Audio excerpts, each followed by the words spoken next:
Hello,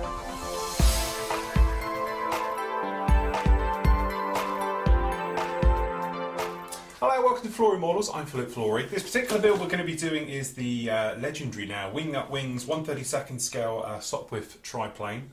Covered this one a lot in recent reviews and things like that. Background, I don't do World War One. Basically, this is totally new to me, so it should be a lot of fun with this build. I tend to prefer more World War Two and modern jet aircraft, things like that.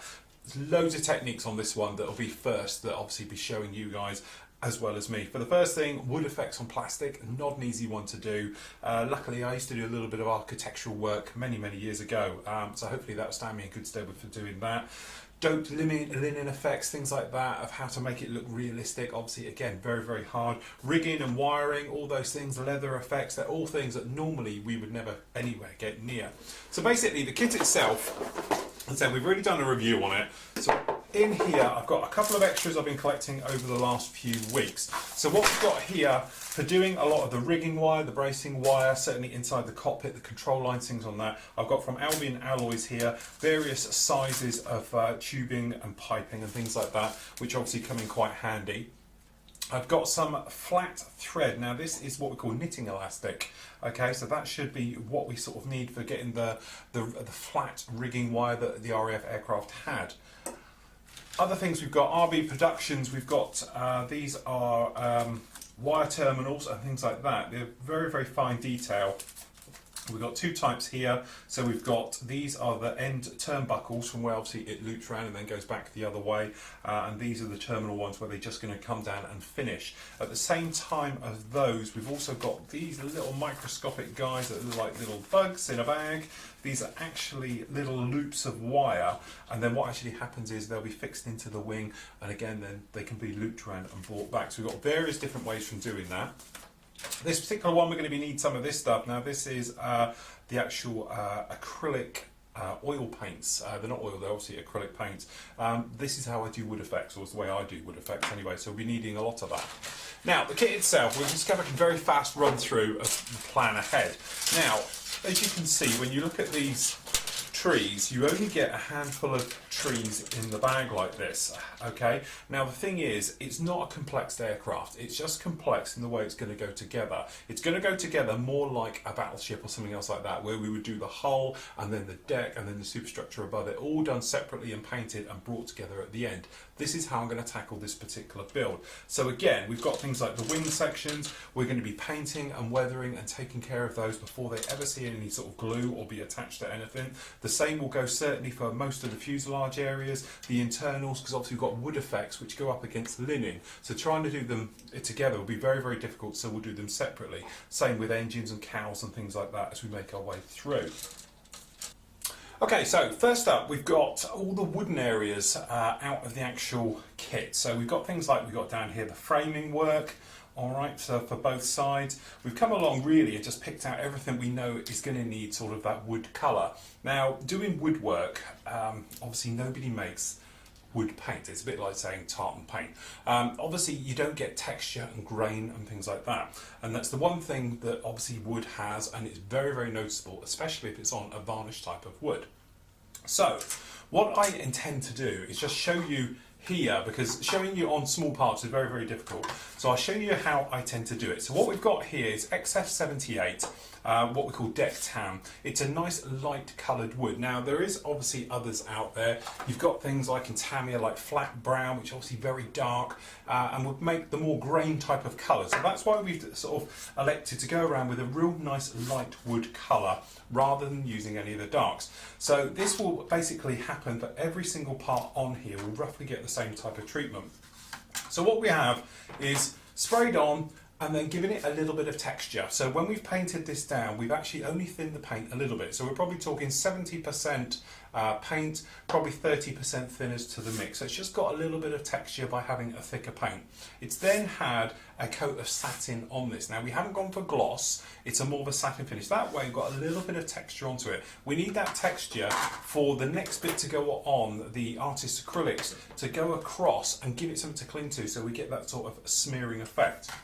So it's on here, and to be honest, it could do with going down a little bit longer and letting it dry totally, but we should be alright for this. So actually, using this stuff, Okay, now this is Artist Acrylics paste. Now this is the one, you know, you traditionally see them mix it on boards and stuff like that. It's relatively cheap. Okay, this particular one we've got here is just the burnt umber colour. All right, so then all we're going to do is grab a little bit off the top here, and we're just going to load up our sponge with a little bit on the top here. All right, and then what we're going to do is just wipe it across. Okay, you don't sort of, you know, push down heavily, you're just trying to smear it across, all right? But you have to do it quite quickly because it does tend to dry. So what we do, we'll pop it down here, and then all we do is push it back and forth, okay, and rub it, okay, as you go over, and then you can drag down. And depending how you do it and taking bits off, you should end up with something like that, which we just drop this top camera down. You can see it gives you that nice sort of wood texture effect that we're after very, very easily. Now this won't take long to dry, okay, literally just a few minutes, but obviously don't handle it, because if you come along and handle it, you're going to make, you know, obviously big fingerprints. But once it's dry, it's totally handleable as it would be any other type of paint. It doesn't take long either, 5-10 minutes, and it will be dry. What you can do then, if you want to give it that varnish look, something like that, give it another coat of gloss right the way over it, will give you your metal effect. But you probably see there, we've got a nice sort of wood effect going through, and it's just the difference between having the light and dark. That's why with all of these, what I'm going to be doing is coming along with the darker colours. So we've got it on here, so what we'll do, we're just going to work our way around this framing just a little bit, okay, so it just sort of picks up and it gives us a bit of texture going down on these frames. So technically, from the point of view of when you look through, it will look like it's got some nice wood effect. Obviously we've got to do the top as well, and it will just look like a darker wood. Okay, so we're just coming down inside the framing, and the tops of this frame, and the ends, everywhere. So you just want to be keeping them all going the same type of direction, so you get that nice frame look. Okay. And then obviously on here, I think it's drying off a little bit, but what you can do then, you can use it on the actual parts themselves. You might want to put them down, and just to get that nice sort of wood effect going on. But as soon as it starts to dry, it doesn't do much, so you're going to need a reload. So we just come along on here, and if you've got too much on there, just smear it about a little bit, because say having too much can be worse than having too little.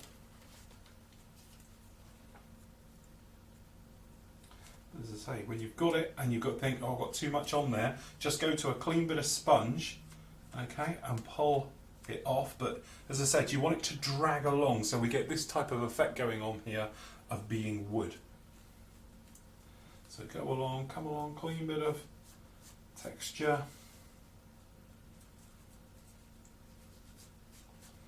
Okay, and this should give us a nice sort of wooden effect right the way along. So we go along, and then we're just going to drag it off to give us our wood just like that. So as I said, it's one of those things, best thing to do if you haven't done it before, come across to something else, and then you can put it down and work out if you need less or more when you're putting it down and things like that, and you can see exactly what type of wood effect you get. It's very quick, it's very simple. It will wipe away obviously with thinners and things like that. If you want to make a mess of it, start again. Also the thing is, it's quite flat, you can just overspray it and away you go. So I'm going to spend a little bit of time now doing all the woody bits on here, so we've got all the wood tied down, then we can sort of go around picking out details and working on other bits and pieces like that.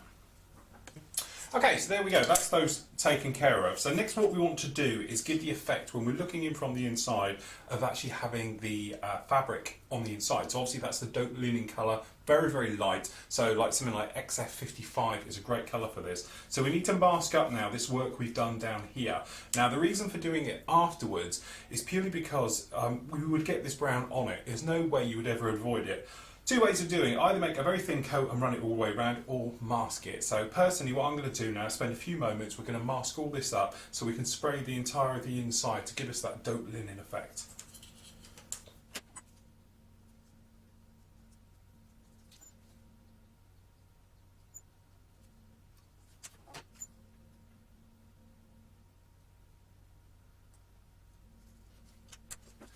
Okay, so what we've actually done here, we masked it up as you can see, and then we've actually gone around and just sprayed this literally seconds ago with, this is the deck colour, which is XF55. Alright, so then what we can do is just unmask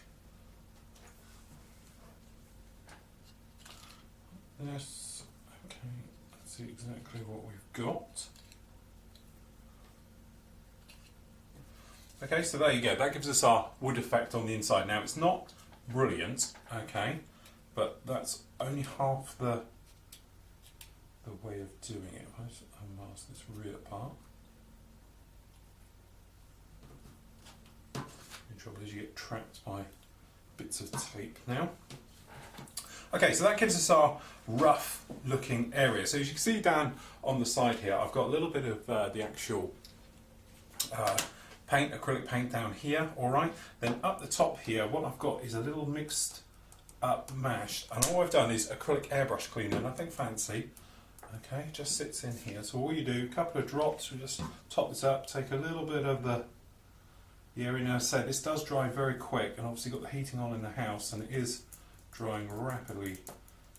Okay, so what we want to do is just make up a little wash, for want of a better word. Okay, because this will just give us our third little layer on all this wood effect. Okay, clean off your brush, otherwise you're going to end up with lumps on there. Now, down in here, as you can see, it doesn't look too bad, but what we'll do is just going to grab this little wash and we're just going to put it down over the sides area and let the capillary action run down the sides of the wood. Because we've masked it, you can't, obviously from this top side as you look down, you can't really see it down there. So what we want to do is make sure that the wood is all covered in all the areas, and then the capillary action will then run off everywhere over everything. So we just go around like this, and then obviously these ones coming across, not exactly very strong, not showing through brilliantly. So all we do, give it a little brush all over. When you're done, you should end up with something looking like this. Okay, so there we go, all shown in there, looking very nice. Okay, exactly what we want. Now, at the same time, what we've been doing is going around to all the wood areas that we've got on here and giving it a slight second coat with this. What this will do is fill in any little gaps where it didn't lay down properly. You can also remove a little bit, like here it's a little bit strong. So what we're doing is just brushing this over the top. Okay, keep it quite wet, and because it's turning it all back to a moisture, you can thin it down a little bit. But you might have areas, example just down the bottom here, where it's not exactly brilliant. So you put a bit of this over the top and it brings it into play just again. You might have little areas down here, taking a little bit of a knock. We can just brush it in. Okay, and then just, as I said, gently brush this over everything, and it will just help it give it more of a wooden effect.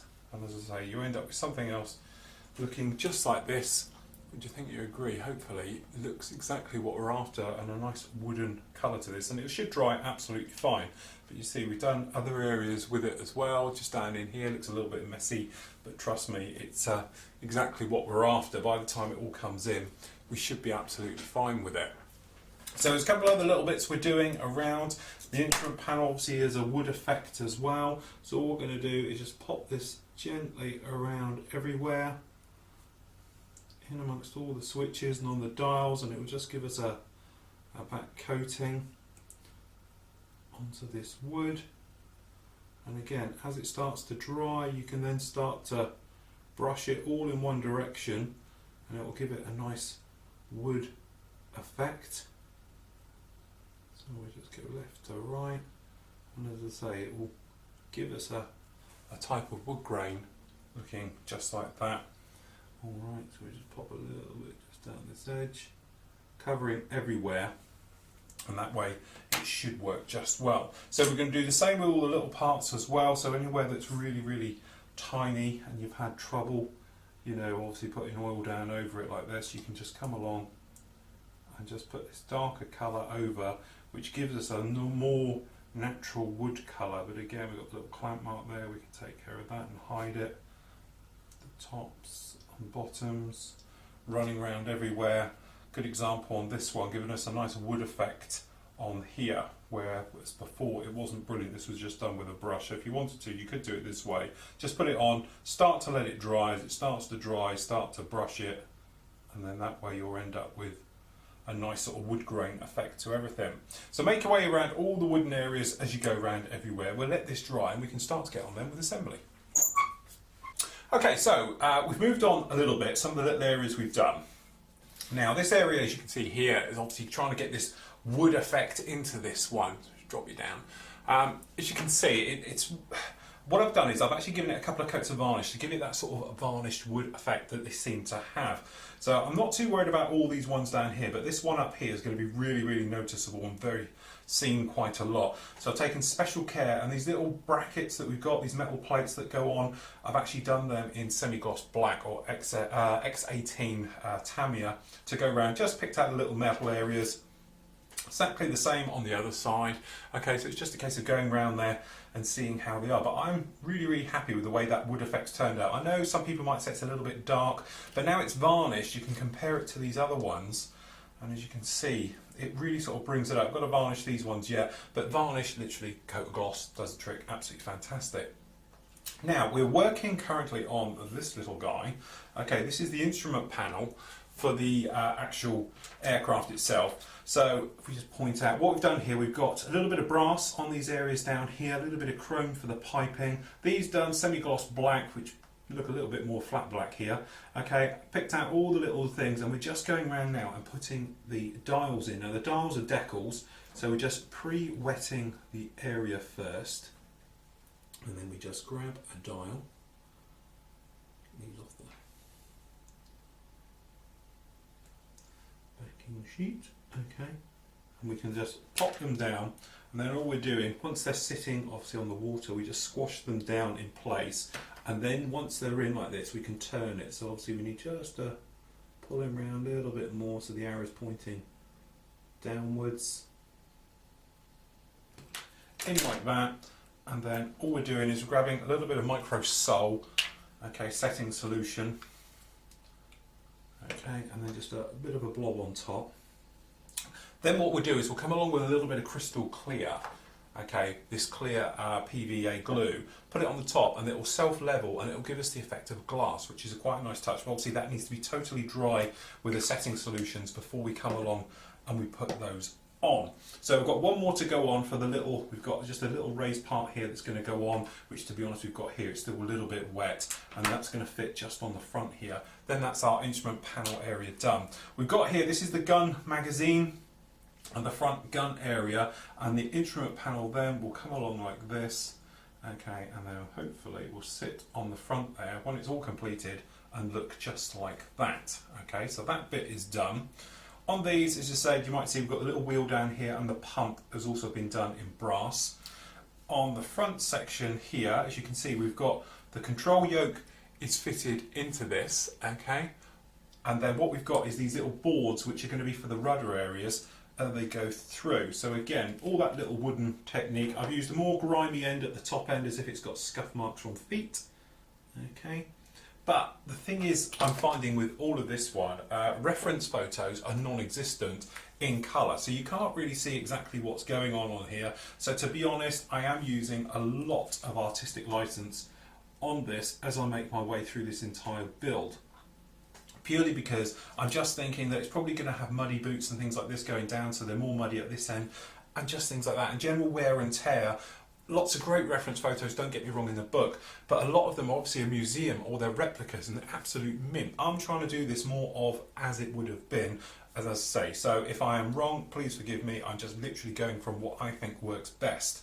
So we've got this guy down here, and I'll just make sure we've got the rudder bar facing the correct way. It does face inwards. Alright, so we're just going to put a tiny drop of glue on the top of this little tiny rudder bar. Okay, it's going to fit just down on the top. We'll keep it quite even for the moment. Okay, and there's our cockpit. The control yoke itself, again, semi-gloss black on here, and then what I've done is the side areas, when you look at the photo, seem to have like a leather strap. Okay, so I've tried to recreate that with a little bit of flat brown on here, a little bit of XF10, just to go round and pop that on like that. So what we'll do is I'll get this final bit fitted onto the instrument panel, and then we can start to bring the cockpit area together. Okay, so we're still pushing through on this one. A couple of bits we've come up to now. We've gone and we've done the harnesses, which turned out absolutely lovely. To be honest, I used the deck wood colour because I quite like that one, which is XF78 for the lighter colour, and then just went round it with a little bit of XF52 just for the earthy colour to give us the two tones of the buckles there going on there. And then obviously use metallizer paint on the strapping and things like that. So the seat itself is done. So we've done wood effect obviously on the bottom, which we're not going to see too much of, but we see it there. And then the seat is satin black, airbrush. And then what I did, I used flat earth for the cushion as part of the instructions. But to me, it being leathery, you want to be a bit more shiny. So I just gave them a coat of satin, clear coat over the top, just to make it sort of come to life. Now what we've got to do now is to get these belts into position, because what actually happens is they loop over this area here. I was making sure we got the left and right on correctly. So what it does, it loops under the big part underneath. I'm just making sure. So what it is, it goes under this here and then it comes over the top of the seat. Okay, so what you need to do is bend and fold this down into place, which isn't going to be easy at all. So because obviously we've just done all this, so what we're going to do is just gently make a crimp to where it roughly is going to go. As I say, I have to be somewhat careful because I've already done it. So I'm going to use the back of the knife, okay, and then fold it down as if it would. Okay, then obviously you can use bending tool, which might be a little bit easier. But we need to know the height of the seat now, so we just pop this over here so we can gather the angle. It's going to be about to there. Okay, and then bend it around so it all sort of conforms and bends in. So we've got to try and bend it over. To be honest, it's not even going to be as high as that. Straighten that out a bit. We're going to have to come in a bit more shallow again. We just bend it right up out the way, and we can see how it's going to go. It's a bit fiddly because you need to lock it into position right over. So what I'm going to do is make a guesstimate of around about there. It's going to fold back up. But being photo etched, they don't like to particularly bend and act like leather, as we all know. Okay, so just have a little crimp on the end there. That's one side in. And then the other. The trouble is when you're bending them around like all of this, you do tend to make a mess of all that nice area that you've done. So again, we're just going to mark the area being round about there.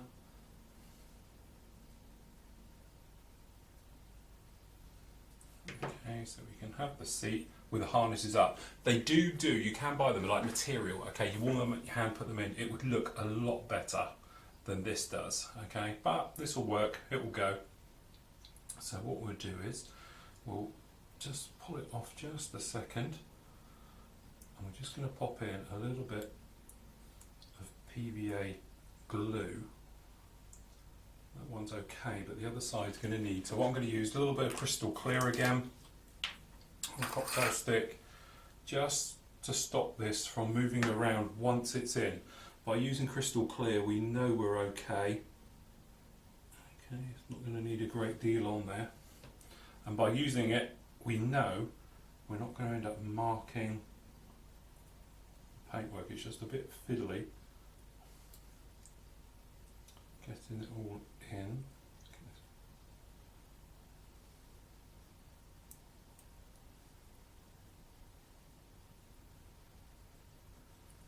sit them in something like that.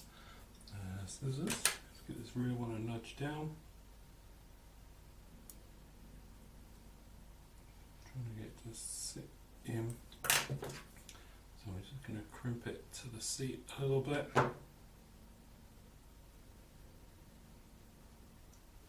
Okay, that gives us our seat looking somewhat like that. Alright, so then what we can do is fix him in. What I've been doing with all these glue areas is because obviously we don't want anything showing through, so I've been gluing them underneath just to flip him over like this. Okay, and it can sit on just like that. So we'll just leave that to one side just to dry a moment. Same time, you won't be able to see the instrument panels looking very nice. That one's coming through. The dial's just a little bit foggy. It's been a couple of hours since we did this one, but as you can see, it really gives us what we're after. It's quite a nice look. It looks like the wood.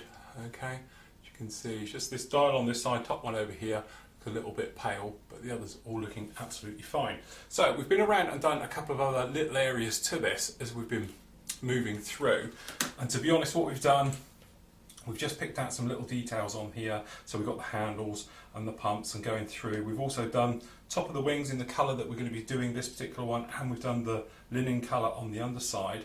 So now what we can actually do, just taking care because obviously all these bits are wet, is try and join this up. Now you've got various tabs down the bottom which go into the tabs on these. Okay, so it's just a case of trying to get them all to line up. But again, absolutely fine, sits in there, no trouble at all. So we'll just do the same on the other side.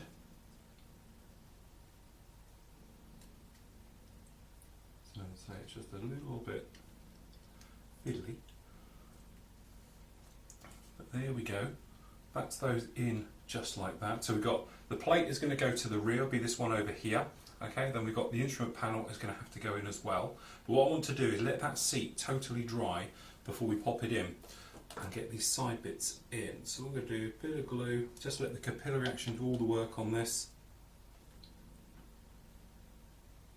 Okay, and just make sure you're round at the back and these bits, whoops, are all touching up at the back and everything else. So we're just going to drop a little drop down that side and then down that side, just to make sure these eat in. So we just hold that in position. There we go. Alright, so I'm going to let that down, let those totally dry and go off just for a minute. Come back, we can get instrument panel put in, that back panel put in, and then we've got to do some more wiring.